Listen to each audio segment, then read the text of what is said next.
आपण पाहत आहात RK न्यूज, बातमी तुमची, आवाज आमचा। भरदिवसा गोळीबाराने हादरलेले कोल्हापूर। अवघ्या 12 तासात दोघे जेरबंद। सूरज साखरेवर जीवघेणा हल्ला, सुपारीचा संशय, सूत्रधाराच्या शोधाला वेग। कोल्हापूर शहराला भर दिवसा हादरवून सोडणाऱ्या सूरज साखरे गोळीबार प्रकरणाचा स्थानिक गुन्हे अन्वेषण शाखेने अवघ्या 12 तासात छडा लावत 2 आरोपींना अटक केली।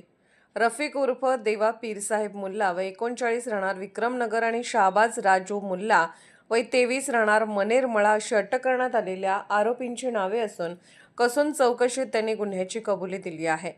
गुरुवार दिनांक 16 दुपारी 2 वाजण्याच्या सुमारास नवीन वाशी नाका फुलेवाडी रिंग रोडवरील स्टार लोकल मार्ट जवळ मोका कायद्याअंतर्गत गुन्ह्यांमध्ये जामिनावर असलेला रेकॉर्डवरील गुन्हेगार सूरज साखरे याच्यावर दुचाकीवरून आलेल्या दोघांनी भर रस्त्यात गोळीबार केला होता।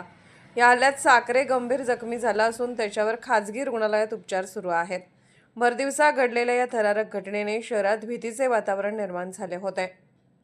घटनेनंतर पोलीस अधीक्षक निलोत्पल, अप्पर पोलीस अधीक्षक अण्णासाहेब जाधव, उपविभागीय पोलीस अधिकारी प्रिया पाटील तसेच स्थानिक गुन्हे शाखेचे पोलीस निरीक्षक सुशांत चव्हाण यांनी घटनास्थळी धाव घेत तपासाची सूत्रे हाती घेतली।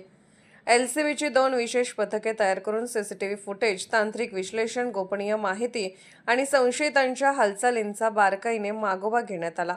तपासादरम्यान पोलीस कर्मचारी वैभव पाटील यांना आरोपी कर्नाटकातून परत येऊन अंकली पूल जयसिंगपूर परिसरात येणार असल्याची खात्रीशीर माहिती मिळाली। त्यानुसार पोलिसांनी सापळा रचत दोघांनाही ताब्यात घेतले।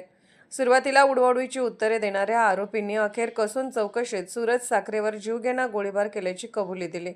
पोलिसांच्या प्राथमिक तपासानुसार हा हल्ला सुपारी घेऊन करण्यात आला असण्याची शक्यता असून या कटामागील मुख्य सूत्रधार कोण, सुपारी कोणी दिली आणि हल्ल्यामागील नेमके कारण काय याचा सखोल तपास सुरू आहे। या प्रकरणाचा पुढील तपास पोलीस निरीक्षक सुशांत चव्हाण करत आहेत। शहराला हादरवून सोडणाऱ्या या गोळीबाराचा अवघ्या काही तासात उलगडा केल्याने स्थानिक गुन्हे शाखेच्या कामगिरीचे कौतुक होत आहे।